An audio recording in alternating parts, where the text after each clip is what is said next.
Buenas tardes. Bueno, bienvenidos al Café con Andrea. De nuevo, hace varios meses que no lo hago y hoy tengo un invitado muy especial que voy a intentar añadirle ahora mismo. Dadme un segundito.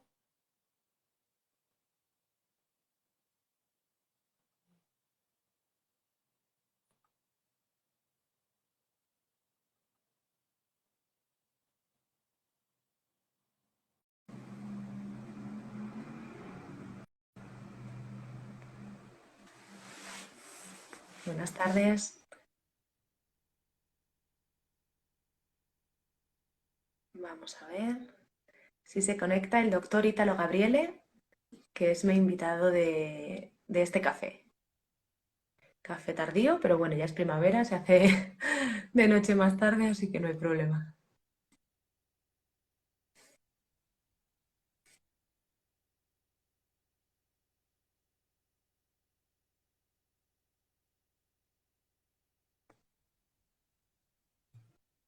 A ver,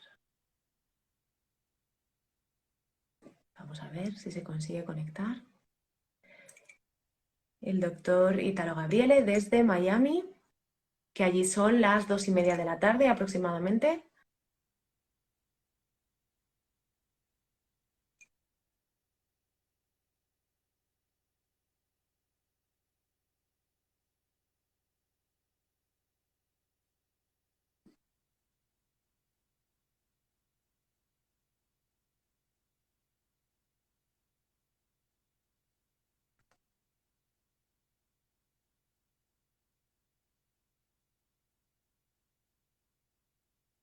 A ver. Hola.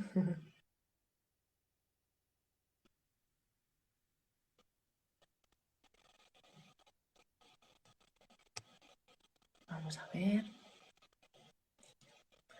Me alegra, muchas gracias. Hola, Buenas noches. buenas tardes, buenas noches, ¿qué tal? ¿Cómo ¿Cómo estás, estás? Andrea? Saludos para la Bueno, audiencia. igualmente, muchísimas gracias por conectarte y bueno, pues estaba comentando mientras te unías que estás ahí en Miami, que son las 2:30 ahora y bueno, estaba esperando un poquito también para hacer la presentación y gracias por estar conmigo en este café con Andrea que hacía meses que no hacía y es un honor poder contar contigo y con este tema tan interesante que lleva toda la semana la gente escribiéndome también y haciéndome preguntas, o sea que va a ser una tarde interesante. Si te No, parece, esperamos un poquito, sí, sí, con mucho gusto. Claro que sí, podemos esperar a que se entren un más poquito, personas. yo creo. Mucho gusto. Bueno, te oigo perfectamente, así que es un Estoy lujo, porque a tratando de veces ver si me conecto por la laptop, a ver si me escuchas mejor. Déjame ver.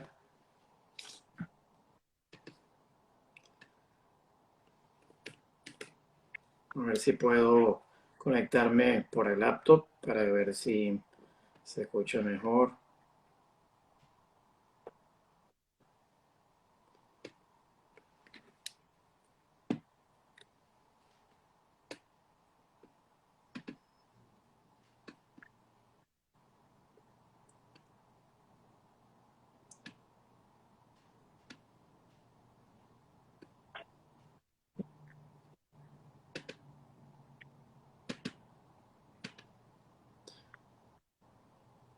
están preguntando por ahí si lo vamos a grabar. La idea es, sí, eh, dejarlo grabado. Sí, Voy a vamos a ver si desconectarme un Instagram. momentico, a ver si puedo conectarme por el laptop. Vale.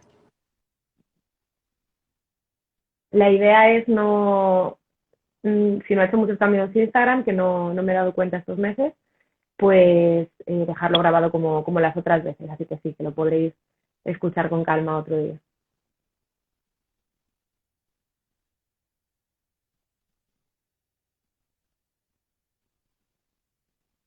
Vamos a ver si se puede conectar de nuevo.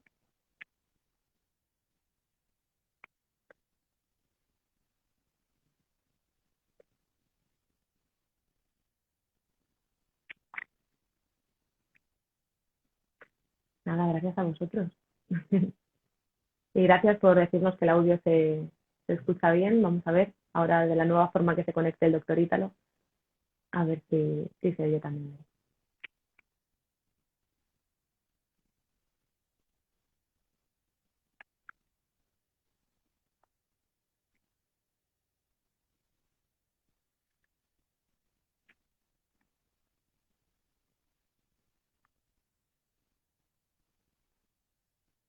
A ver.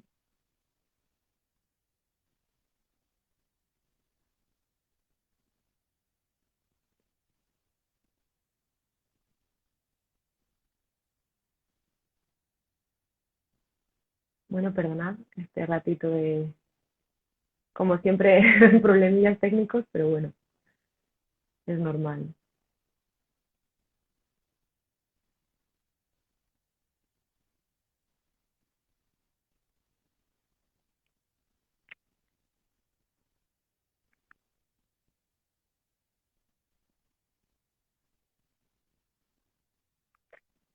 Te veo en el chat, Ítalo, pero no sale tu vídeo.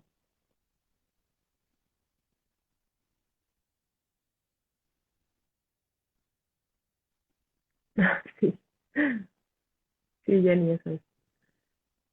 Siempre hay cosillas, por eso nos hemos conectado un poquito antes también, para intentar ser puntuales.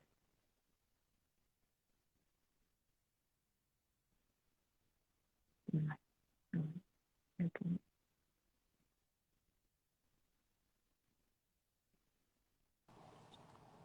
¿Me ven por Ahora, aquí? sí, se te oye bien, ¿eh? De verdad, así. ¿Se escucha bien? Sí, también lo estaban diciendo ahí en comentarios que se oía bien. Bueno, un honor estar contigo, con la licenciada Andrea Torres en su café con Andrea. Y cuando tú gustes, pues comenzamos. Y no sé si quieres esperar más, pues. Empezamos ya, si te parece. Sí. Bueno, pues como decía antes, muchísimas gracias. Voy a pasar a presentarte. Hoy está conmigo el doctor Ítalo Gabriele, que es pediatra e intensivista internacional. Aparte es coach holístico de salud y nutrición por el Instituto Integrative Nutrition de Estados Unidos, creo que está, ¿verdad? Este instituto. Y aparte es consultor y promotor de la lactancia materna internacional también. ¿Es así? Sí, correcto. Muy bien, pues muchísimas gracias por estar en este café conmigo y vamos a empezar, si te parece, con algunas de las preguntas que nos han estado haciendo durante estas semanas y que la gente ya empiece a resolver un poquito sus dudas, ¿no? ¿Qué es el gluten y dónde se encuentra? Primera pregunta. Sí, confieso que antes de venir a este live vine con el concepto clásico que tenemos los médicos, sobre todo enfocado hacia aquellas personas que tienen la enfermedad que se llama enfermedad celíaca, que es realmente lo que se ha enfocado en la medicina. Pero voy a darle el concepto clásico y el concepto moderno. El concepto clásico es que el gluten es una proteína que se encuentra específicamente en cereales como el trigo, fundamentalmente en el trigo, en la cebada, en el centeno y en la avena que no es certificada como libre de gluten. Eso ha sido un concepto que tiene más de 60 años y desde el año 52 en la Universidad de Alabama, en Birmingham, empezaron a estudiar cuál era el origen de la causa de lo que llaman la enfermedad celíaca, aquellas personas que cuando consumen trigo, cebada, centeno, pues empiezan a tener síntomas gastrointestinales de distensión, pues gases, eh, cambio en el olor de las deposiciones, fetidez, o en la consistencia también de las deposiciones, reflujo, vómitos, náusea y cólicos desde el año 52. Pero se sabe que ese concepto ha cambiado y que realmente tenemos que irnos hacia la antigüedad. En la antigüedad, si vemos, de hace 10.000 años fue que el hombre incorporó la agricultura y en la agricultura empezó a sembrar los cereales, pero antes de eso éramos cazadores y recolectores, éramos nómadas y no consumíamos los cereales. A partir de la introducción de los cereales en la biología evolutiva del hombre, se empezó a ver una reducción en la altura del hombre y inclusive la aparición de osteoporosis.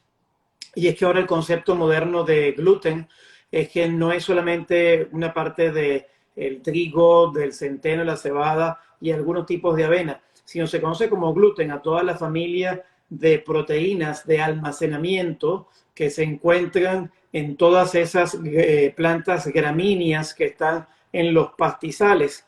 Y eso incluye inclusive los trigos ancestrales, los trigos ancianos como el camut, la espelta, pero también el sorgo, el mijo, el amaranto. Se sabe que siempre ha sido difícil la digestión de esa semilla. La semilla normalmente tiene una cáscara, que es el bran o la fibra, y dentro de esa cáscara viene un núcleo que se llama el endospermo, que es donde está el 90% del gluten. Para que ustedes me entiendan, el gluten es un conjunto de proteínas y no existe un solo gluten. Se han identificado más de 400 fracciones del gluten. Y de hecho, lo que conocemos por gluten es apenas la alfa-gliadina, que es un componente. Pero cada uno de los cereales tiene también el gluten tiene dos partes fundamentales. Las prolaminas, que es básicamente una fracción que tiene mucho un aminoácido que se llama prolina, y también otro que se llama las gluteninas. Las prolaminas están presentes también, por ejemplo, en el arroz. El arroz tiene la menor cantidad de gluten y por eso es el más sano de los cereales. Por ejemplo, la cebada tiene la ordeína y la avena tiene la avenina. Y curiosamente hablaremos ahora también del maíz. Y ahorita seguiremos hablando, pero el concepto moderno es que el gluten abarca las prolaminas, que son toda la familia de cereales que tienen proteínas de almacenamiento. Sí, sí, lo que comentabas del maíz justo es precisamente la mayoría de pacientes pasan de, si es que les diagnostican celiaquía, de dejar de comer el trigo a comer sobre todo el maíz. Y empiezan también con síntomas, ¿no? Entonces, está claro que las prolaminas también se encuentran en el maíz y están provocando esa inflamación y esos síntomas de estos pacientes, e incluso los que no son celíacos, ¿no? Pero bueno, hablaremos también un poquito más del maíz más adelante, pero lo que está claro es que los cereales, bueno, pues contienen todos prolamina y ahí está un poquito el caso de quién puede comer cereales, por qué podemos o no podemos comer, qué nos pasa, ¿no? Entonces, el gluten en general, ¿no? Y estas prolaminas y bueno, pues todo lo relacionado. ¿Es tóxico para todas las personas o solo para algunas?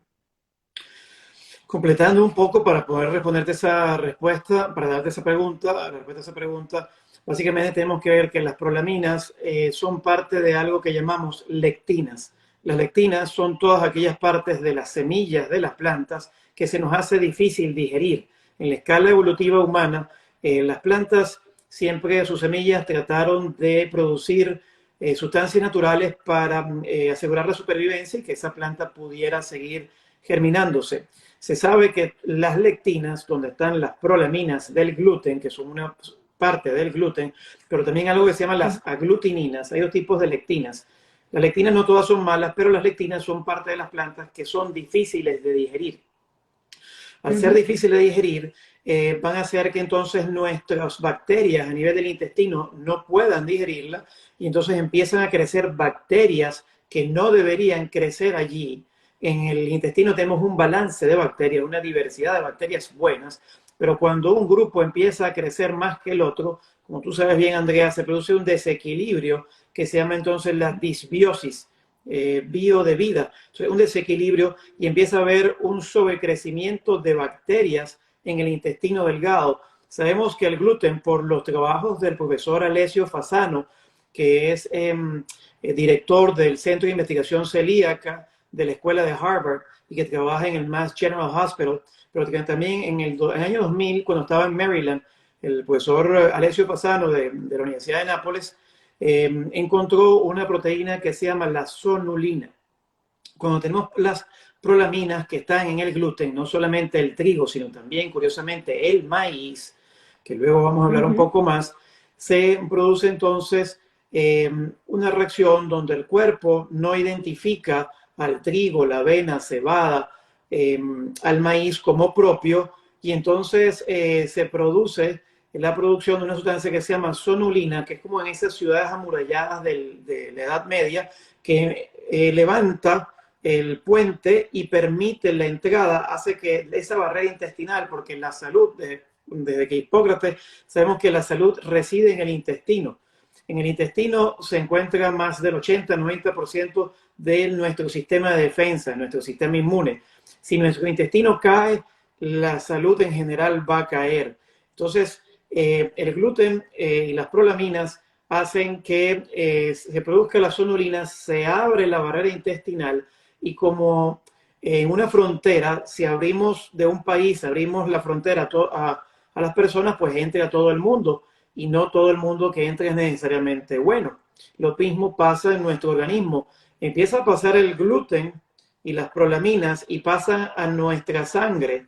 Y debido a que el gluten tiene una secuencia de aminoácidos, que son los bloques de proteínas, que se parecen mucho a ciertas partes de nuestro cuerpo, como la tiroides, como el cerebro, como las articulaciones, nuestro cuerpo, nuestra defensa, cuando reconocen que eso es extraño, empiezan a producir defensas que llamamos anticuerpos o inmunoglobulinas y empezamos a atacar órganos de nuestro propio cuerpo.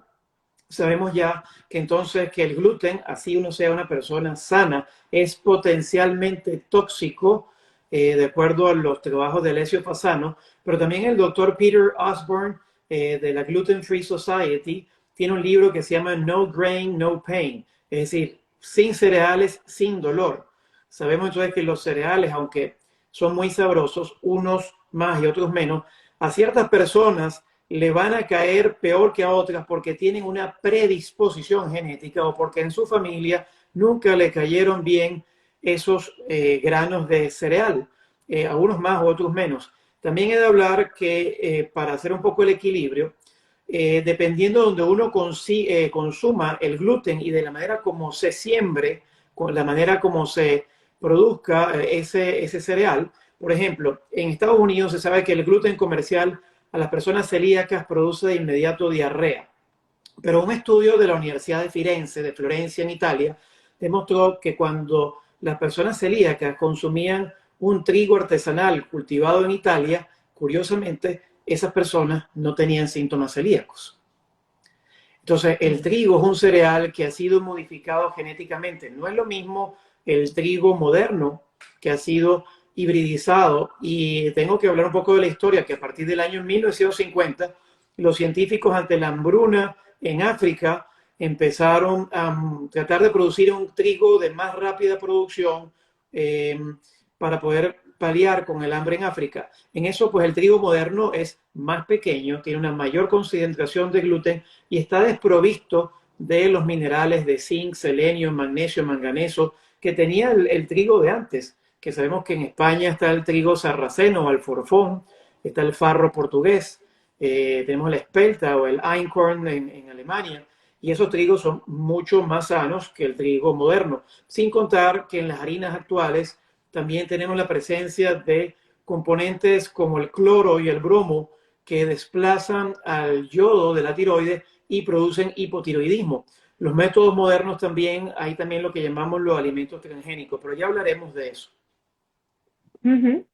Muchísimas gracias por todas estas explicaciones porque uno escucha de un sitio, lee de otro, pero realmente no tiene las bases claras de dónde sale toda la información, ¿no? Entonces, gracias por explicárnoslo así.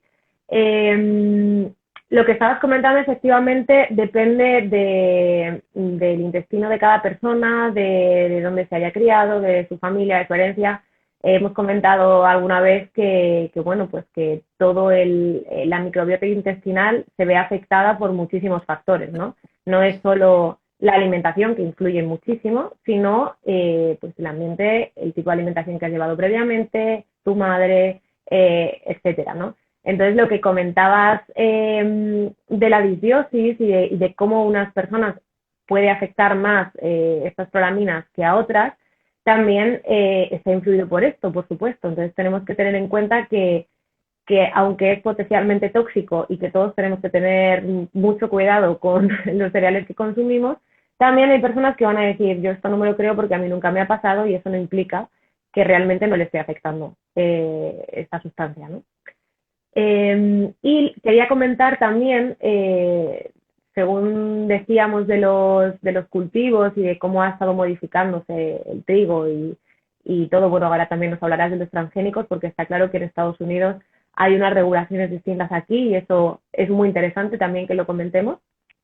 Pero hace poco también hablando con una doctora, me comentó que había estado leyendo una noticia y que decía precisamente cómo estaban influyendo ya no solo ese cambio que hicieron en el trigo durante tantos años y que han ido modificando, sino los pesticidas que están usando actualmente para las cosechas.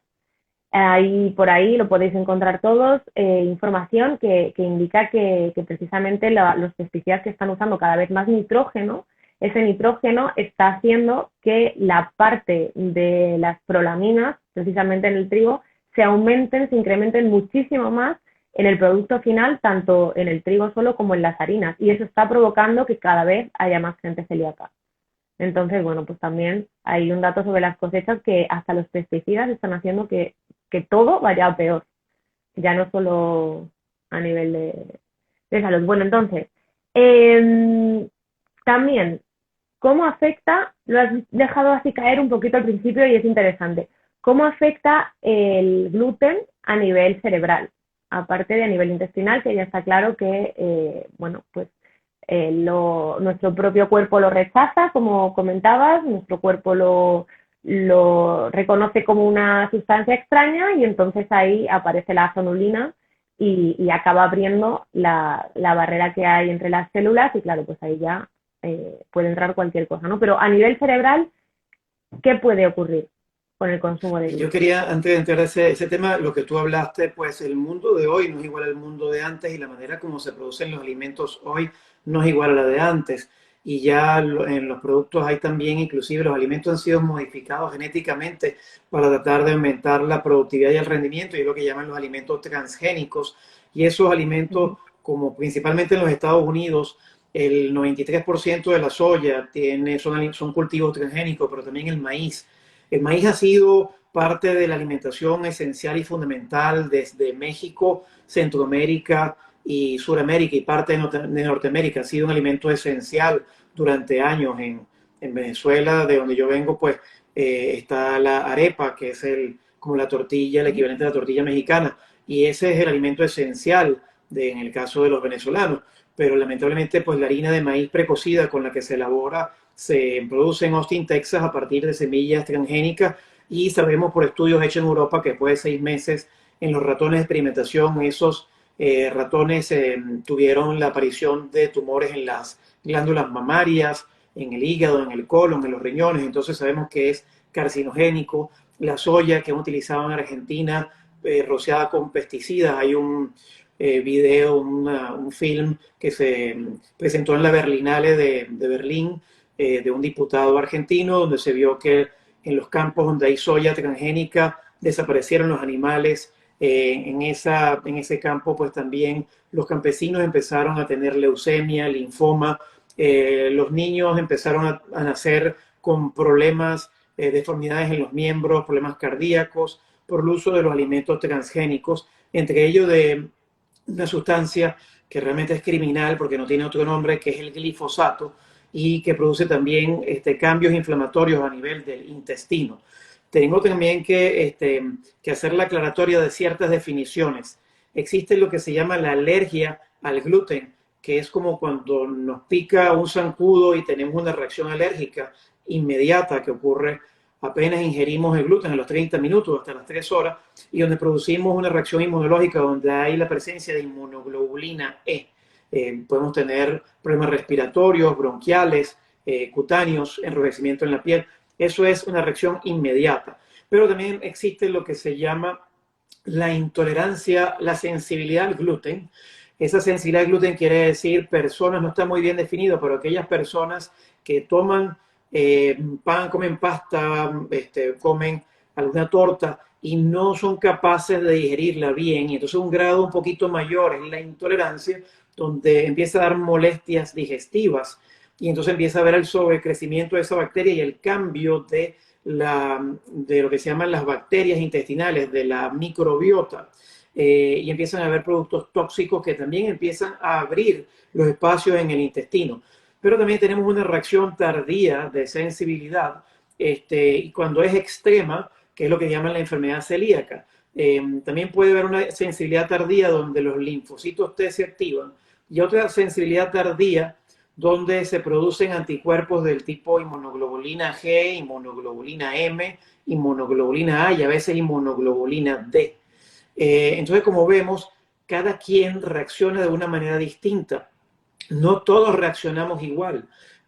Podemos tener una enfermedad celíaca, pero algunos lo tuvieron de inmediato y otros lo fueron desarrollando en el tiempo. Lo que sabemos es que el gluten, aparte de tener una reacción local en el intestino, que es la de inflamar el intestino y producir una reacción de anticuerpo, abre los espacios, el gluten se mete hacia la sangre y dependiendo de la predisposición genética, en algunos ese gluten junto con anticuerpos que se llaman los complejos antígenos anticuerpos, se deposita en las articulaciones, en las rodillas de las personas y muchas personas tienen osteoartritis o tienen problemas en la espalda. Otras personas empiezan a tener problemas cardíacos, inclusive en las mujeres embarazadas que no han podido tener hijos, tienen abortos recurrentes y se sabe que el gluten puede producir entonces problemas de fertilidad. El gluten no estamos hablando solamente del que está en el trigo, sino también en el maíz. Es muy importante porque después vamos a llegar a hablar de los alimentos sin gluten, entre comillas, y las regulaciones que hay en los Estados Unidos. Pero directamente en base a tu pregunta, cuando esos anticuerpos viajan por el torrente sanguíneo y llegan al cerebro, sabemos que hay una relación entre el intestino y el cerebro. En el intestino se produce el 95%, 90-95% de una sustancia que nos produce bienestar, de un neurotransmisor que se llama la serotonina. El cerebro apenas produce el 5% de la serotonina. Y la serotonina es clave para el bienestar, para sentirnos felices, alegres. Y si no hay serotonina, entonces empezamos a tener depresión, caemos en depresión. También esa depresión resulta porque la serotonina es clave para que se produzca otra hormona que se llama la melatonina. La melatonina es la hormona del sueño. Y se sabe que las personas que no duermen caen en depresión. No se sabe bien cuál es la relación, si es que el que está deprimido es porque no duerme o el que no duerme es porque está deprimido.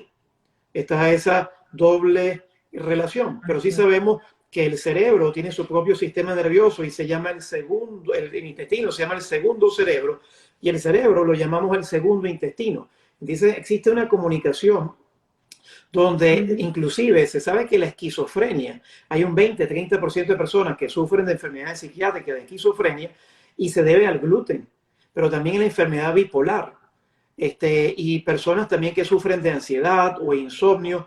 Inclusive sabemos que hay personas que sufren de enfermedades inmunológicas. Hay más de 200 enfermedades inmunológicas como la artritis reumatoidea, la dermatomiositis, la espondilitis anquilosante. Todo depende de mi carga familiar, de mi carga genética, y los genes inclinan, pero no obligan.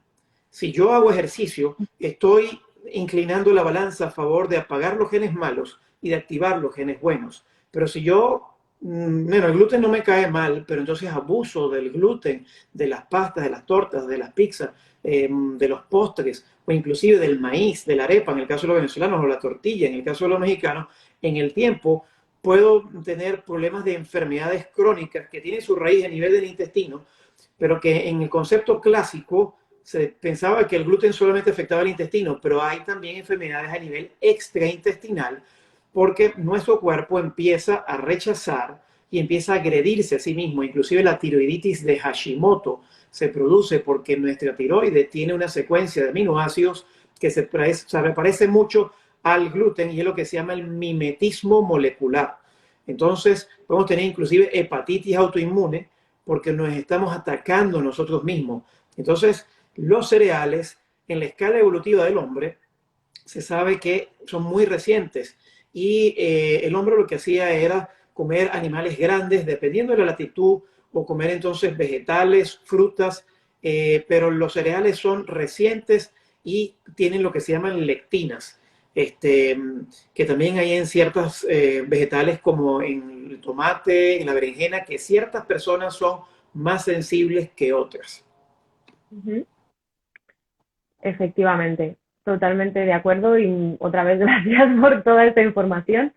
Lo que comentabas del eje intestino-cerebro, yo también lo he comentado en otros cafés, ha salido en, bueno, suelo insistir mucho en ello porque se notan los efectos muy rápidos de un cambio de alimentación, de un cambio hacia la desinflamación y hacia corregir una posible disbiosis que muchísima gente tiene y de repente pues el ánimo de la persona mejora, tiene ya ganas de hacer ejercicio o de cualquier cosa que antes se veía incapaz porque no tenía fuerzas y no tenía fuerzas porque todo es un círculo vicioso que al final una cosa afectaba a la otra. Entonces, efectivamente, luego yo quería comentar también, estabas diciendo al principio que ahí en Estados Unidos se había visto que el trigo provocaba directamente diarreas y síntomas similares así en las personas. Aquí normalmente, bueno, por lo menos los pacientes que tengo yo en la dieta estricta, cuando vienen con una disbiosis, con una intolerancia a la fructosa, que nunca es solo una intolerancia a la fructosa, eh, siempre les comento de retirar el gluten, ¿no? Y siempre me están preguntando, ¿pero por qué? Si a mí no me sienta mal, si tal. Bueno, pues primero hay que tener en cuenta esto, que ya no es solo que tengan ellos específicamente una sensibilidad hacia estas cosas, sino que además nos inflama a todos. Nos inflama a todos, genera todos estos síntomas que has estado comentando y precisamente se retira para conseguir desinflamar. Y aparte de todo el tema del gluten y de las prolaminas, tiene fructanos. El trigo tiene fructanos, entonces dentro de una dieta baja en FODMAP también se suele retirar por el tema de los fructanos. Entonces se retira por dos causas, por el propio gluten y por los fructanos, ¿no? Bueno, quiero aclararle a los Y oyentes porque no muchos sabrán lo que es la dieta FODMAP, si tú le puedes explicar, por favor.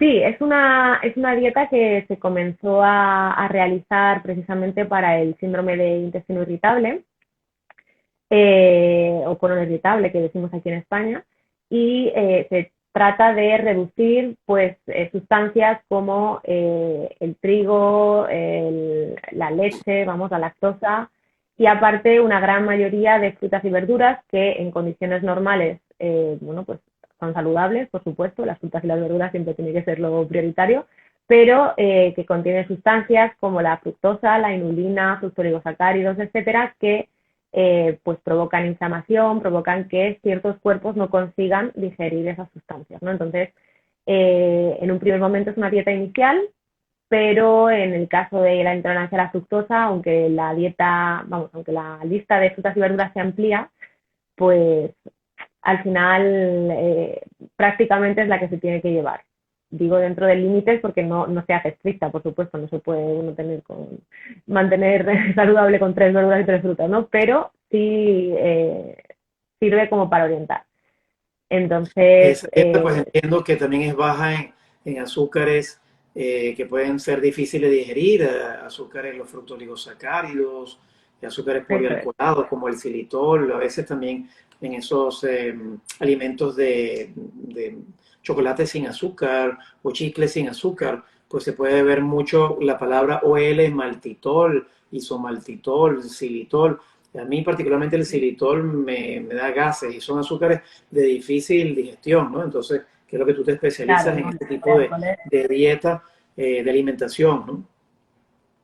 Sí, sí, no, los polialcoholes es fundamental retirarlos, fundamental, porque ningún cuerpo los digiere, ¿no? Lo hemos visto alguna vez, directamente pasan por todo el tracto intestinal sin ningún tipo de modificación y en el colon las bacterias los fermentan y bueno, pues lo que decíamos de la sensibilidad. Hay personas que dicen, uy, pues sí, he tenido algún gasecillo y no me he enterado, y otras que, que estamos con unos dolores y unos cólicos y es precisamente por estas sustancias. Entonces, hay que evitarlo completamente. Sí, sí, sí.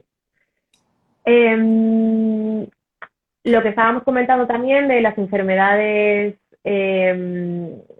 relacionadas con el cerebro, ¿no? También quería recordar que en el último café, creo que fue el último, que hice con Yosmaira, justo nos comentaba que su hijo tiene autismo y que le habían recomendado retirar el gluten y todas las harinas prácticamente, y la mejoría del niño había sido increíble, se encontraba muy, muy bien, muy adaptado, todo, vamos, todo su desarrollo estaba yendo muy bien. Y bueno, pues ella prácticamente se basaba en la yuca, en el plátano verde, en este tipo de alimentos para hacer masas y bueno, pues para poder brindarle las pizzas o imitando a esos productos que realmente hacen daño, pero con vegetales. O sea Y hay que bueno, una que siempre pregunta, Andrea, hay... que qué puedes decir de la alulosa. Probablemente tú conoces más de la alulosa, que aquí Ivonne vendrán saludos para ella, desde Miami está preguntando. Ni idea, la verdad. No sé a qué se refiere.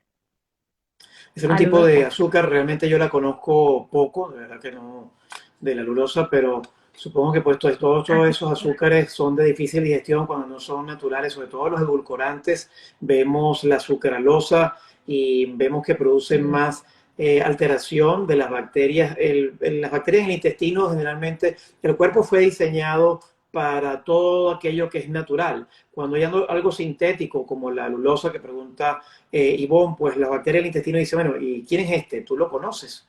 Y yo, mira, yo no lo conozco, no sé quién es. Entonces, bueno, extraño. cómo lo procesamos? No sé, se va acumulando y van creciendo ciertas bacterias que no deben ver y es un producto tóxico y se van produciendo entonces daños, inflamación en el tejido intestinal y luego entonces entra al torrente sanguíneo y también pues causa enfermedades. Por ejemplo, el gluten puede causar migraña, puede causar el Alzheimer y lo que comentaba del autismo, se sabe que en los niños autistas que son alimentados con dietas libres de gluten y de caseína que viene de la leche de vaca, después de 6 semanas, se han visto cambios en el comportamiento. En esto hay un doctor en Venezuela que, ojalá que nos esté viendo, que es el doctor Andrés Marcano, que es de trastornos de los espectro autista, y probablemente haremos un live con él del autismo y el gluten, que es interesante lo que tú acabas de decir, pero también inclusive en la parte de la obesidad, pues se sabe también que el gluten pues contiene una carga de carbohidratos que se va a depositar en grasa y que también va a producir insulinoresistencia. Y otro tema, pues yo en la parte de pediatría, pues siempre trataba de evitar en los bebés la introducción temprana, que es algo muy clásico en mis colegas, de los cereales. A partir del sexto, séptimo, octavo mes, los pediatras pues le incluyen a los cereales en la alimentación del bebé. Y ese bebé todavía no tiene un intestino que está adaptado además a elementos que son de difícil digestión. Entonces empezamos a producir bebés alérgicos desde edad temprana por exposición temprana al trigo, a la cebada, a la avena, que es... también es bueno decir que la avena pues contiene, es el segundo cereal con menos cantidad de gluten y tiene 16% de un tipo de subfracción del gluten que se llama la avenina. Pero en el caso del Ujú. maíz, que es tan... que están utilizados y es lo que venimos a hablar un poco de los alimentos sin gluten, ¿no? Que íbamos a conversar eso, ¿no? Sí, sí, sí, sí, ahora te iba a preguntar. Las regulaciones que hay en Estados Unidos, ¿no? Sí, respecto a la alulosa, perdón un segundo, hay que tener en cuenta también que aquí en Europa hay mil cosas que no entran. Hay una regulación sanitaria muy, muy fuerte y tenemos, bueno, que ahora también la comentaremos con esto de los sin gluten. Y aquí hay muchos edulcorantes que seguramente no tengan nada que ver con los que tenéis por allí, porque la sucralosa sí que está, luego está el aspartamo y todos estos así químicos, pero poco más, porque incluso hasta la stevia, que yo soy muy fan de ella y se ha demostrado que no hace ningún daño, ya llevan años de estudios, está completamente medida y las cantidades son mínimas para los productos. O sea, para el caso de la intolerancia a la fructosa, que sería un gran sustituto, no existe ningún producto que sea apto por el hecho de que siempre la tienen que mezclar con otro edulcorante porque no, la regulación dice que tiene que ser tan pequeña la cantidad que no nos dejan. O sea Y de que hecho, si seguramente tú ves en la industria alimentaria de los Estados Unidos, cuando estaba el aspartame, no quiero hacer la cuña, pero llamado Equal y otras marcas, eh, sobre todo el aspartame empezó a producir una gran cantidad de enfermedades neurológicas. El aspartame tiene la unión de dos aminoácidos, el ácido aspártico y la fenilalanina, y esa unión de esos aminoácidos cuando se digiere forma lo que se llama el ácido fórmico. Para que sepáis, para que sepan lo que es el ácido fórmico, es el mismo veneno que utilizan las hormigas para matar a sus enemigos. Entonces el ácido fórmico cuando se concentra en los extremos, en las terminaciones nerviosas, pues produce lo que se llama la esclerosis múltiple, donde se pierde el cableado de los nervios y empiezan a haber efectos de parálisis, efectos de problemas visuales, de mareo, de vértigo, pero también migrañas y también problemas neurológicos, esclerosis lateral amiotrófica, entre otras cosas. Entonces, lo que se sabe de todos estos azúcares artificiales es que son peor que el azúcar misma. Cuando se hizo un estudio en Israel con el azúcar versus el aspartame, la sucralosa, se vio que los ratones tenían diabetes, se hacían diabéticos. De hecho, las sodas dietéticas engordan más que las sodas con azúcar. Entonces, es peor el remedio que la enfermedad. Con respecto a la stevia rebaudiana, pues muchas veces le colocan el erititrol. Creo que tú eres más experta en el erititrol. No sé si viene del azúcar del monje, pero sé que después de ciertas cantidades produce daño pancreático. Entonces es muy importante, nuestros oyentes, que sepan que eres lo que comes y que la salud reside en el intestino y que el intestino es nuestra barrera de absorción. En el caso del gluten, el diagnóstico clásico se hacía cuando su médico le hacía una endoscopia y le tomaba una muestra del intestino delgado, una biopsia, y cuando veía que había aplanamiento del cepillo de las vellosidades intestinales, diagnosticaban entonces la enfermedad celíaca. Pero resulta que eso no necesariamente es así, porque muchas otras cosas como la caseína de la leche de vaca puede producir aplanamiento o atrofia de las vellosidades, atrofia vilosa, pero también pueden ser los parásitos o pueden ser los pesticidas que están en los productos no orgánicos, como por ejemplo el glifosato, puede producir aplanamiento de las vellosidades intestinales. Entonces, es necesario que nuestro público tenga educación nutricional y que haya una reeducación, porque tenemos costumbres muy arraigadas en la familia, donde, bueno, me dieron arepa desde chiquito, mi abuela, o pasta, o pizza, y no puedo dejar de comerla, o leche de vaca, porque siempre me daban mi lechita desde chiquito, o a mi abuelita le daban la leche desde chiquita y no puedo dejar la leche. Me ha pasado con muchos pacientes que le dije, mire, vamos a escuchar una segunda opinión, y vaya con el gastroenterólogo pediatra. Y al final, cuando le hacían la endoscopia, veía que había alergia a la proteína de leche de vaca. Sí, desde luego, yo creo que este tipo de charlas vienen muy bien para que la gente termine de informarse, se interese por este tema, que al final no deja de ser su salud. O sea, realmente una alimentación que le vaya bien a cada persona es lo que nos va a asegurar vivir mucho mejor, más años y no tener enfermedades como las que se están diagnosticando cada vez más, ¿no? Bueno, hablando de los alimentos, ¿todos los alimentos sin gluten son sanos? Qué bueno que hace esa pregunta porque depende de la regulación que haya en cada país. En Estados Unidos, la regulación que hay de la Administración de Drogas y Alimentos, la Food and Drug Administration, la FDA, realmente va dirigida, considera gluten aquellos alimentos que tengan proteína derivada del trigo, de la cebada, del centeno y de algunas avenas que en la industria, en el fabricante, pues se contaminan con el trigo o con la cebada o con el centeno. Pero resulta ser que las regulaciones de la FDA realmente van dirigidas solamente a una fracción del gluten que se llama la alfa-gliadina. Entonces, lo que es gluten free en Estados Unidos es realmente libre de alfa-gliadina. ¿Qué pasa? Que muchos alimentos libres de gluten, entre comillas, tienen sustitutos como el maíz. Y resulta que el maíz tiene un gluten que, si bien el trigo contiene 69% de gluten, el maíz contiene 55% y produce a veces una reacción inflamatoria peor que el mismo gluten. Entonces, la persona que tiene sensibilidad al gluten, que tiene el colon inflamado, un intestino irritable o un síndrome de intestino irritable o un colon irritable, como dicen en España, tiene un intestino que está inflamado y no va a digerir el maíz, aunque esté en una dieta sin gluten, sino que va a tener una reacción inflamatoria peor y va a tener entonces síntomas extraintestinales, aparte de los intestinales. Y en esto también tenemos que incluir que inclusive en la revista Gut, que es intestino, se ha visto también que el arroz, dependiendo de cómo sea producido, se ha visto que en el arroz, lamentablemente, nuestro método de producción, sobre todo el arroz barato, viene con arsénico, con metales pesados, con cadmio, con plomo, e inclusive el arroz tiene la menor cantidad de gluten, apenas 5% de gluten, la orcenina, pero también puede producir en una persona que ya está inflamada, puede producir y más inflamación.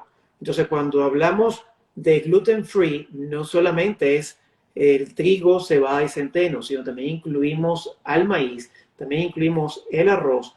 Y lamentablemente para esa persona, porque a mí me gusta mucho, pero me estoy enterando, también lo que llaman los pseudo cereales. Los pseudo cereales son, por ejemplo, la quinoa.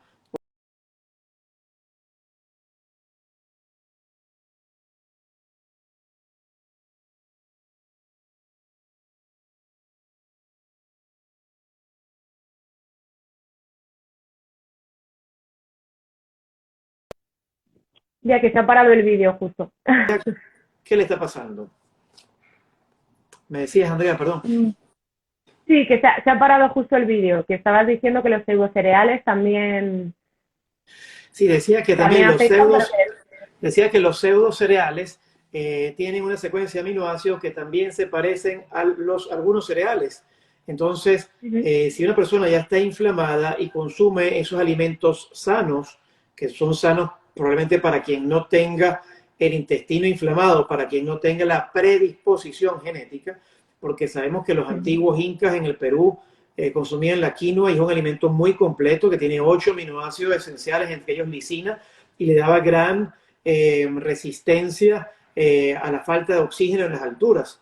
Entonces, también depende de dónde viene y si uno ha estado acostumbrado, lo que dice la macrobiótica, pues tratar de comer los alimentos también que crecen en tu país, ¿no? Porque a veces son proteínas que crecen en otro país y tu cuerpo, tu intestino lo identifica como extraño, entonces llega lo de la tolerancia a lo extraño o a lo propio, qué es propio y qué es extraño, pero también un poco que es lo que llaman la teoría de la higiene. En nuestro día tenemos una obsesión con estar limpios. Y en esa obsesión con estar limpio, a los bebés les limpiamos a cada rato las manitas con el famoso sanitizer, el desinfectante con alcohol, que tiene triclosan y que sabe que se aumenta 400 veces más la alergia en esos niños, que el niño que está en el campo, que la vaca le lame la cara, tiene 4 veces menos asma que los niños que están en la ciudad. ¿Por qué? Porque ese niño que está en el campo ha estado expuesto a las bacterias y las bacterias son sus amigas, no son enemigas. Lo que pasa es que entonces nosotros en la ciudad limpiamos a cada rato. Entonces hay la teoría de estar un poquito sucio. Y por ejemplo, un estudio que hizo una venezolana en los indios Yanomami, en el sur de Venezuela, en Amazonas, se determinó que eran una de las civilizaciones con mayor biodiversidad microbiana en el intestino.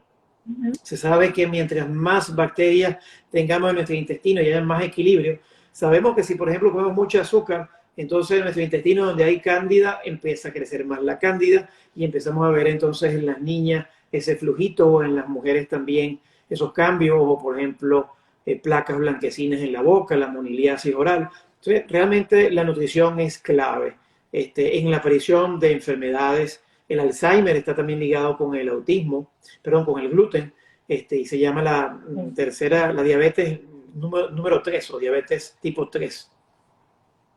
Sí, no, completamente. O sea, todas las enfermedades de este estilo y bueno, y mucha investigación que falta y seguirán saliendo novedades, ¿no? En ese sentido, pero todo viene de una disbiosis intestinal. En el momento que hay una disbiosis, aparece por cualquier sitio, cada uno, efectivamente, según su genética, según donde sea, bueno, pues sus hábitos y su ambiente, pero al final acaba saliendo. Hay que Y cuidar eso es muchísimo la importante nutrición. para las personas que sepan que disbiosis es el desequilibrio en la población de bacterias que tenemos. Las bacterias tenemos, el común denominador de las personas piensan que son malas, pero estamos llenos de bacterias. y en el intestino es la barrera fundamental del organismo donde se va a ocurrir la selección, es como el fiscal de tránsito o el portero. Bueno, tú entras, tú te quedas, tú entras, tú te quedas, tú sales, entonces si dejamos entrar a quien no debe ser en nuestra comunidad, en nuestra casa, uno no va a dejar entrar a cualquier persona a la casa, deja entrar a las personas que son amigables o personas que vienen a hacer un trabajo. De igual manera, el intestino cumple esa función, y si el intestino no cumple la función de barrera, de selectividad de los nutrientes, además que ahí está la mayor cantidad de defensas y la producción de sustancias claves para sentirnos felices, como la serotonina y otros neurotransmisores, la noradrenalina. Entonces, y la producción de vitaminas, de vitamina K. Entonces, el intestino, Hipócrates desde 400 antes de Cristo ya sabía eso, pues que la salud reside en el intestino, y por eso, dependiendo de la calidad de los alimentos que vamos a introducir en nuestro organismo, va a tener la calidad de la salud. Y en esto pues también tengo que decir que nosotros como médicos, yo en mi formación médica realmente no recibí ninguna formación en nutrición. Y realmente los médicos, si hay aquí pues los médicos presentes, pues saben, los oncólogos, por ejemplo con el cáncer, sabemos que las células cancerígenas se alimentan 90 veces más de azúcar. Y hemos visto en grandes centros de oncología que le ponen chupeta a los pacientes que están con quimioterapia, o que le ponen ponquecitos, o que le ponen dulces, y eso es leña para el fuego. En la tomografía de emisión de positrones se ve que en el metabolismo de las células cancerígenas se aumentan cuando uno le da azúcar al paciente. Entonces, si usted tiene un paciente con cáncer, no le dé azúcar, no le dé carbohidratos, dele más bien alimentos ricos en grasa. Nuestro cuerpo, nuestro organismo, nuestro cerebro es 60% omega 3, DHA y EPA. Desde que nos dan lactancia materna, nuestra madre nos está dando omega 3, que es otra cosa. Los cereales tienen una alta relación de omega 6. Y cuando hablamos de salud, por ejemplo, los japoneses tienen una gran cantidad de consumo de pescado, de omega 3, de alimentos del mar que tienen yodo, que es otro elemento clave. Y la relación omega 3, omega 6 fundamental, la ideal, debería ser de 3:1. Cuando nosotros consumimos cereales, aumentamos la cantidad de omega 6 que son proinflamatorios en nuestro organismo. Sabemos ya que la inflamación es básica para la génesis de múltiples enfermedades, sobre todo de enfermedades crónicas. Efectivamente. Y volviendo, bueno, al tema de si los alimentos sin gluten son sanos o no, que estabas comentando bueno, que ahí en Estados Unidos es por una sustancia y que el arroz también contiene y demás. Quería comentar bueno, entiendo que allí es muy parecido, pero aquí el hecho de ir al supermercado y coger un producto sin gluten, como intentan imitar, como todo el rato tenemos eso heredado y esas costumbres heredadas de nuestra casa y esas tradiciones que tú decías de no mi vasito de leche o no mi pancito, como quieren imitar esa misma textura que el trigo o esos sabores que tenían esos productos, la cantidad de estabilizantes y de ingredientes que les ponen a los productos sin gluten ya también generan inflamación, porque un intestino que ya está dañado, que tiene un desequilibrio y que le está costando asimilar y descomponer ciertas sustancias, de repente un pan que lleva agua, levadura, harina y lo que sea, que son 3, 4 cosas, de repente pasamos a 10, 15. O sea, quien se pare a leer las etiquetas realmente de los productos sin gluten, ve un listado así en el que, bueno, sí, estará bueno o no estará bueno, pero ¿qué estás comiendo? Eso no es pan. Y ese punto es muy importante, y es lo que tú haces y lo que yo hago, que es enseñarle también a nuestros pacientes, clientes, a leer las etiquetas. Existen muchos nombres sobre los cuales, por ejemplo, el gluten, se sabe que es el destructor número 1 del intestino, que produce aumento de la permeabilidad intestinal. Pero curiosamente, ¿dónde se encuentra el gluten? En la mayoría de los medicamentos que nuestros médicos nos recetan. Precisamente lo que tú dices como estabilizante. Está, por ejemplo, en el café instantáneo, está escondido en el pudín, está escondido, por ejemplo, en las sopas enlatadas, puede estar escondido bajo diferentes nombres como hidrolizado de proteínas, como sabor natural, sabor artificial, y no tenemos ni la más mínima idea, por no decir otra palabra, Claro. no tan Aquí, buenas. aquí en España, dime, ¿Verdad? Esta ahora. palabra, por no tener ni la más mínima idea de qué estamos comiendo y qué daño nos está haciendo, ¿verdad? Entonces, eres lo Claro, que comes. Es más, como decía el doctor Pablo González, osteópata allá de España, de Orense de Galicia, llena más tu nevera y menos tu despensa, porque utilizan menos alimentos procesados y más alimentos naturales. Lo ideal sería que compráramos directamente los alimentos de los granjeros, de quienes hacen, de quienes cultivan y que sean granjeros orgánicos, que orgánico simplemente quiere decir que no utilizan los pesticidas y que no hay alteración genética en esa semilla, que es lo que siempre ha sido. Y el gran problema ahorita de salud viene de la producción de alimentos y de los agrotóxicos, de la cantidad de pesticidas, herbicidas, fungicidas. Una fresa que no sea orgánica contiene más de 29 pesticidas causantes de esterilidad masculina. La esterilidad masculina en el mundo ha subido a un porcentaje asombroso como el 50%. Por ahí, perdón, una persona en España creo que está preguntando si la que conocemos, tal vez lo conoces tú, el factor Kunz en las patatas. No sé si tú le puedes comentar algo no, del factor Kunz. Yo no conozco del factor Kunz. ni yo tampoco, no sé a qué se refiere. Bueno, No aprenderemos. lo Todos los sé. días estamos en formación y Claro, yo por tenía un supuesto. concepto del gluten solamente limitado al trigo, avena, digo, al trigo, cebada, centeno y no a otro, no a la avena ni al maíz. Jamás me supuse que el maíz me Exacto, iba la a misma. hacer daño y el maíz ha sido muy tradicional en todos nuestros países de Latinoamérica. El maíz no puede faltar en las mesas, pero tampoco alimentos ancestrales como el amaranto, que tiene una gran cantidad de nutrientes. Pero el mensaje es que tenemos que tener una alimentación más parecida a nuestros ancestros, con vegetales orgánicos, y que escuchemos nuestro cuerpo y que tratemos de comer lo que nuestro cuerpo nos pide, ¿no? Y si algo nos hace daño, pues tratar de investigar el por qué, siempre el por qué. Sí, Y siempre eso es. conectarnos con nosotros mismos, tener esa conexión con nosotros mismos, ¿no?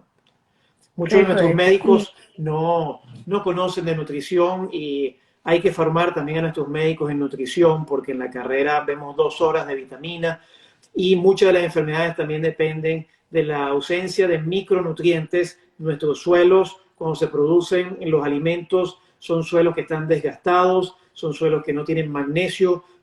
Antes se cultivaba con la deposición de las gallinas, con las excretas de las vacas, y había mucho magnesio, y todo lo que mencionaste tú ahora tiene mucho nitrógeno y tiene muchos fertilizantes, y la falta de magnesio y de yodo produce arritmia, produce insomnio, produce falta, una tetania, falta de contractura muscular.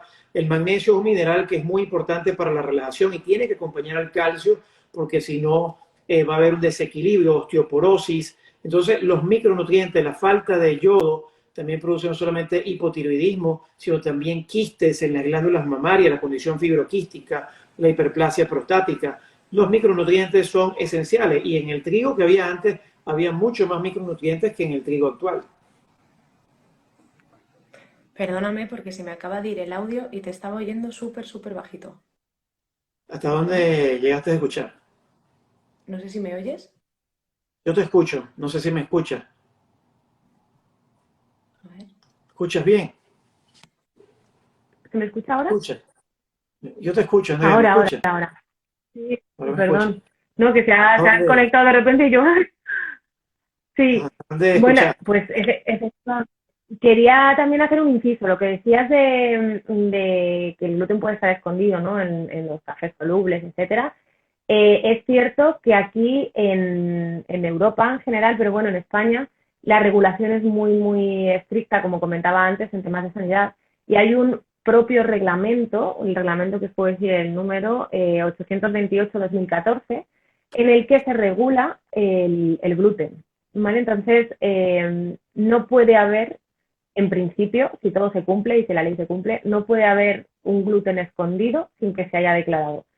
Por normativa, aquí en España tiene que aparecer, o sea, si aparece el sin gluten, eh, tiene que cumplir que sea menos de 20 miligramos por kilo y si no aparece, bueno, y si no lo cumple, desde luego van a por él, y si hay posibilidad de que haya una contaminación, aunque sea mínima, siempre va a poner contiene trazas de gluten, aunque ni siquiera las haya, ¿no? Pero por seguridad. O sea que Y la aquí sí legislación que aquí lo europea, controla. sobre todo, también es muy estricta con los transgénicos, con los alimentos transgénicos.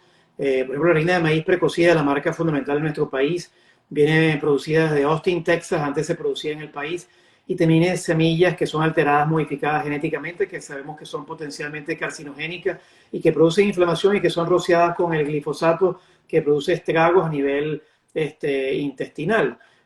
Por aquí, Angelolín dice que sin gluten, sin lactosa, sin fructosa. Claro, todo es sin, y al final dice, bueno, que obviamente que comemos, ¿no? Pero lo importante es Claro, a ver, es que que haya una educación y que uno claro, conozca su cuerpo. en estos casos realmente lo que comentaba ella de tanto sin, realmente ahí hay una disbiosis clara, o sea, en cuanto hay más de, bueno, en cuanto hay una intolerancia ya la hay, pero cuando hay ya dos, pues entonces hay que investigar mucho más y hacer más pruebas porque seguramente pues todo eso provenga de otra causa, ¿no? De un sobrecrecimiento bacteriano, bueno, ahora mismo hay un montón de posibilidades que realmente se están tratando, se están curando. Y una vez que se restablece el intestino, por supuesto, siempre hay que tener un cuidado, como estamos diciendo, con todo, porque tenemos predisposición o genética o ambiental, lo que sea, pero sí que todo eso se puede estabilizar y empezar a comer muchísimo más sin tanta restricción. Sí, de Entonces, yo hecho, hay animo una a la gente a que... pregunta, perdón que te interrumpa, hay una pregunta del doctor Giorgio Gabriele, de mi papá, que es el maestro, que dice que si la fermentación del trigo ayuda. Ciertamente, cuando se fermentan los alimentos se hacen más amigables para las bacterias, porque tenemos bacterias fermentativas, como el famoso sourdough, ¿verdad? Y lo que tenemos también que decirles, pues que no tenemos muchas veces la costumbre, pero los alimentos germinados, y los alimentos fermentados son mucho más amigables del intestino. El té de kombucha, o por ejemplo el kéfir, que no es lo mismo hablar de leche que hablar de yogur. Un yogur artesanal, pues Sí. en el yogur es simplemente leche con bacterias buenas, bacterias que Ujú. se han consumido el azúcar, la lactosa, y entonces el yogur artesanal o el kefir es naturalmente deslactosado, pero también tenemos entonces, sabemos que las personas de Asia, los asiáticos, las tasas de cáncer en Japón, en China tradicional y en la India son muy bajos. Vemos que los asiáticos son muy delgados, que tienen una microbiota intestinal. Las mujeres después de la menopausia que han tomado soya fermentada, pues no tienen tanto problemas de menopausia como las mujeres occidentales por el tipo de alimentación, sobre todo la soya fermentada, el tofu, ¿no? Y el balance hormonal. Entonces también el intestino que no está sano, también se produce un desbalance hormonal, los estrógenos no se eliminan y se vuelven entonces a recircular en el organismo y empezamos a tener síntomas de desbalance hormonal. Entonces también lo importante de la fermentación, que se sabe que es la clave de la vida, y las bacterias, tenemos 10 veces más bacterias que células en nuestro organismo. Son trillones de bacterias más que las células que tenemos en el organismo. Bueno, y por último, quería preguntarte, ¿puede haber alguna deficiencia nutricional si se mantiene una alimentación sin gluten? Es una buena pregunta, pero si vemos en las personas que son celíacas, que tienen perfecto estado de salud, pues podemos saber que no hay deficiencia nutricional. De hecho, si vemos en ciertos journals, en ciertas revistas como de obesidad, la revista de obesidad, pues cuando se hace una alimentación sin gluten, pues hay una reducción en los ratones del peso corporal, una restricción calórica, hay entonces una reducción entonces de la grasa visceral, hay menor resistencia a la insulina por menor carga de carbohidratos, y realmente es todo lo contrario. Realmente, más que deficiencia nutricional, empezamos a tener balance nutricional. Obviamente, no estamos diciendo aquí que la persona que no le hace daño al gluten, y si tiene un gluten de mejor calidad, como la quinoa, como el kamut, como la espelta, como los trigos ancestrales, como el amaranto, ¿verdad? Las prolaminas, pero también es la dosis porque no podemos abusar de, por ejemplo, si nosotros abusamos de las espinacas, estaba escuchando al doctor Peter Osborne, que en aquellas personas que hacen dieta realmente sin gluten, que son sensibles al gluten, pero comen muchos vegetales llenos de oxalatos, que son ciertos minerales que hay. Por ejemplo, si comes mucha espinaca, ese exceso de oxalatos en el intestino forman como cristales, como pequeñas virutas de vidrio que también inflaman el intestino. Entonces, todo lo que es en exceso, debemos guardar el balance, el equilibrio. Y eso es lo que tenemos que tratar de buscar, una vida balanceada, equilibrada, desde todo punto de vista y sobre todo conocernos a nosotros mismos, porque no todos reaccionamos igual y hay que hacer, como dice el doctor Andrés Marcano, el traje a la medida. Y en eso la medicina tiene que ser personalizada y ahorita pues tenemos la medicina funcional o integrativa, donde se le hace el traje a la medida a cada quien y pues no simplemente si veo una endoscopia y decir que tengo atrofia de la velocidad y dice, bueno, tú eres celíaco y simplemente evitando el trigo, el centeno y la cebada, pues ya te vas a mejorar. Hay que Ya, personalizar. efectivamente. Entonces, ya como conclusión de todo esto, si alguien no es celíaco, tiene que comer sin gluten. Realmente, en tu opinión, ¿cómo debería ser? Como nos estás diciendo, ¿no? Que hay que escucharse, que hay que saber en este sentido cómo nos está sentando cada alimento, y yo también animo a las personas a que si realmente no saben identificar, no saben qué les está en un momento determinado, eh, puede estar sentándote mal todo, o eso piensas tú, consulten con profesionales que les ayudemos a guiar y a identificar esas cosas que les están sentando mal y ajustar ese traje, como tú dices, a la medida de cada uno, porque obviamente, por mucho que se lea, no todo el mundo tiene la facilidad o la capacidad de identificar qué le está pasando, ¿no? Sí, importante ahí, el doctor Giorgio Gabriel está sugiriendo el libro del doctor David Permuter, que se llama Cerebro de Pan. Él es un neurólogo que ha estudiado mucho el Alzheimer y muchas enfermedades neurológicas y él mismo pues recomienda evitar el gluten. Expertos como el doctor Alessio Fasano de Harvard, gastroenterólogo pediátrico del Mass General, también recomienda evitar el gluten. Pero obviamente, yo siempre insisto que todo depende de la calidad. Si uno tiene calidad de aire, si uno tiene calidad de agua, calidad de pareja, calidad de amigo, calidad de palabra, todo está en la calidad. Si uno tiene una calidad de gluten, no es lo mismo comer una quinoa que comer entonces un trigo comercial. No es lo mismo comer un trigo ancestral que el trigo moderno. Pero también tenemos que escuchar a nuestro cuerpo y sabemos que el gluten, que las semillas de las gramíneas, de todo ese conjunto de plantas, cereales y pseudocereales, son recientes en la escala evolutiva humana que son difíciles de digerir. Entonces son en unas personas menos y en otras personas más. Pero van a producir en el tiempo, si abusamos de ella, cambios inflamatorios. Entonces tenemos que tratar de buscar todo aquello que sea regenerador y todo lo que sea antiinflamatorio, porque en esa balanza, inflamación versus regeneración, tenemos entonces lo que llamamos la salud.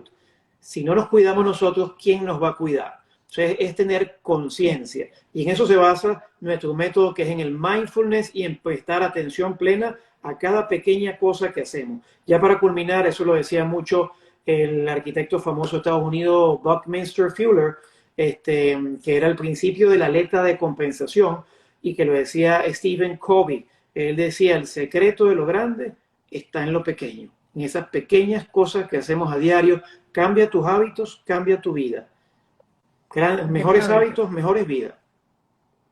Eso es. Y si no nos cuidamos nosotros, como tú dices, si no cuidamos nuestra casa, que es en la que estamos viviendo realmente 24 horas al día, no sé cuantísimos años, ¿qué vamos a, qué pretendemos, ¿no? Al El final, doctor Giorgio por aquí dice que se llama Grain Brain en inglés, pero también recomiendo, que yo también lo tengo que leer, el libro del doctor Peter Osborne de la Gluten Free Society, que se llama No Grain, No Pain, donde pues él habla que sin cereales, sin dolor.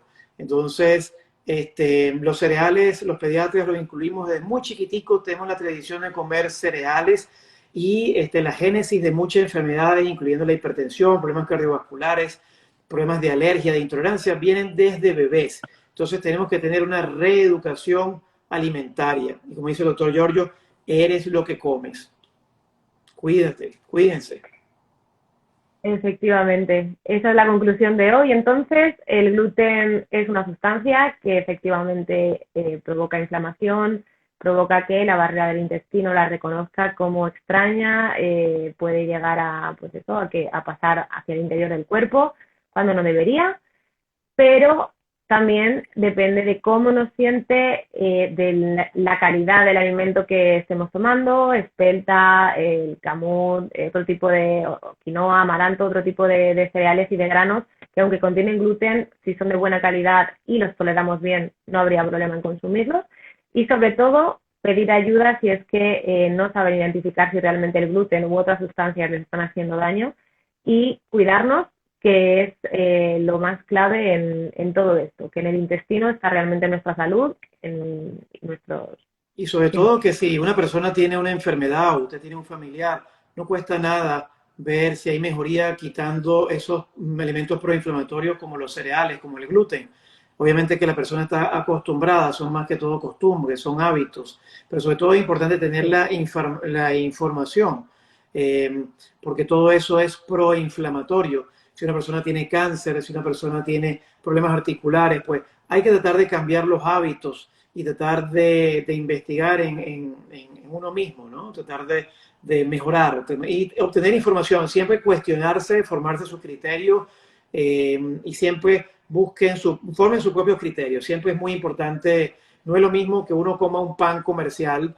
Y de hecho, el doctor Mark Hyman de la Cleveland Clinic decía en una entrevista con Alessio Fasano que su esposa estaba en Cerdeña, en Italia, y estaba comiendo pasta, pero que ella estaba en Estados Unidos y la pasta le daba problemas intestinales. Pero cuando estaba en Italia, el trigo artesanal, o tal vez en España o en Francia o en la Unión Europea, pues el trigo que está en la Unión Europea no es el mismo artesanal que el que está.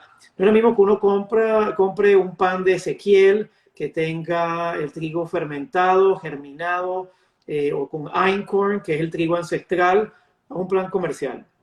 O el pan de las panaderías que dejan solamente fermentar muy poco tiempo, o esas panaderías que dejan fermentar el pan de un día a otro. Esos panes son mucho más asimilables. Y es importante también hablar del contenido de azúcar, que después podemos hacer otros lives al respecto, porque abusamos de los carbohidratos y debemos comer más grasa buena, de buena calidad, tipo omega 3 y proteínas de buen valor biológico. Muy bien, pues muchísimas gracias por acompañarme. Si quieres que echemos un vistacillo a algunas preguntas por ahí, aunque realmente las hemos estado viendo durante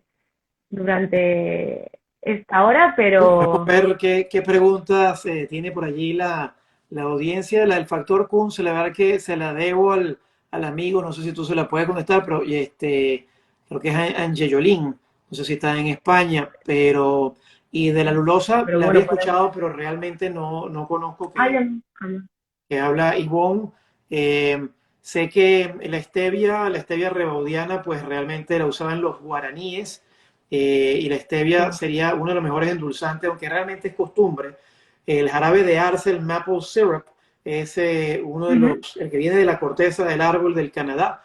Es realmente para mí el mejor endulzante, pero realmente si es un carbohidrato no tenemos por qué endulzar, es una costumbre, una mala costumbre, es un mal hábito, y siempre es importante aprender a leer las etiquetas, y creo que Andrea y yo podemos ayudarle a la audiencia a que tengan educación nutricional. Visiten la página de la licenciada Andrea, visiten mi página y estamos a sus órdenes para que reeducarles, y sobre todo es importante que estén con un profesional certificado, por ejemplo Andrea, que sabe muchísimo de la fructosa, que es el peor para mí, no sé si tú estás de acuerdo, uno de los peores endulzantes.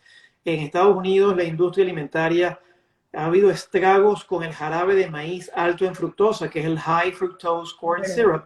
Eso está en las salsas de tomate, está en muchos productos, y esa acumulación es lo que se va a transformar en el hígado graso. Ahorita tenemos una epidemia de hígado graso no alcohólico. Antes no existía eso. Hay mucha acumulación de grasa en el hígado, pero también en la elevación de las LDL, de pequeñas partículas. Las grasas, las arterias se tapan debido al azúcar, y no debido a otras cosas. Por ejemplo, la hipertensión, se habla que la sal es la causante, pero es también el azúcar. El doctor James Dean Nicolantonio lo ha dicho muchas veces, y inclusive la gota, que es la acumulación de ácido úrico, se debe también a la fructosa.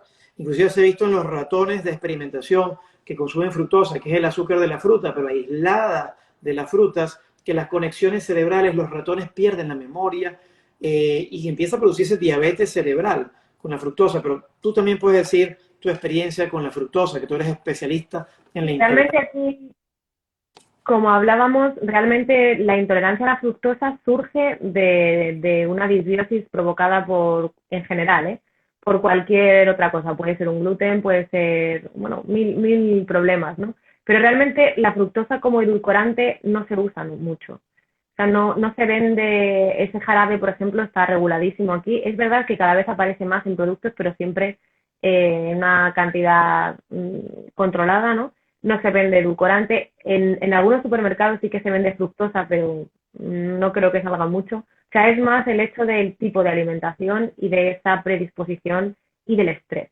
Y personas con estrés que al final les acaba provocando una disbiosis intestinal, un desequilibrio en el intestino y, claro, da la cara como fructosa. O sea, Sí, que sí, de es estos temas, importante porque en España, qué buena la regulación, pero aquí en Estados Unidos hay demasiado high fructose corn syrup en casi todo, en la mezcla para panquecas, en la salsa de tomates, en los aderezos, en los pimentones, inclusive uno ve que hay azúcar.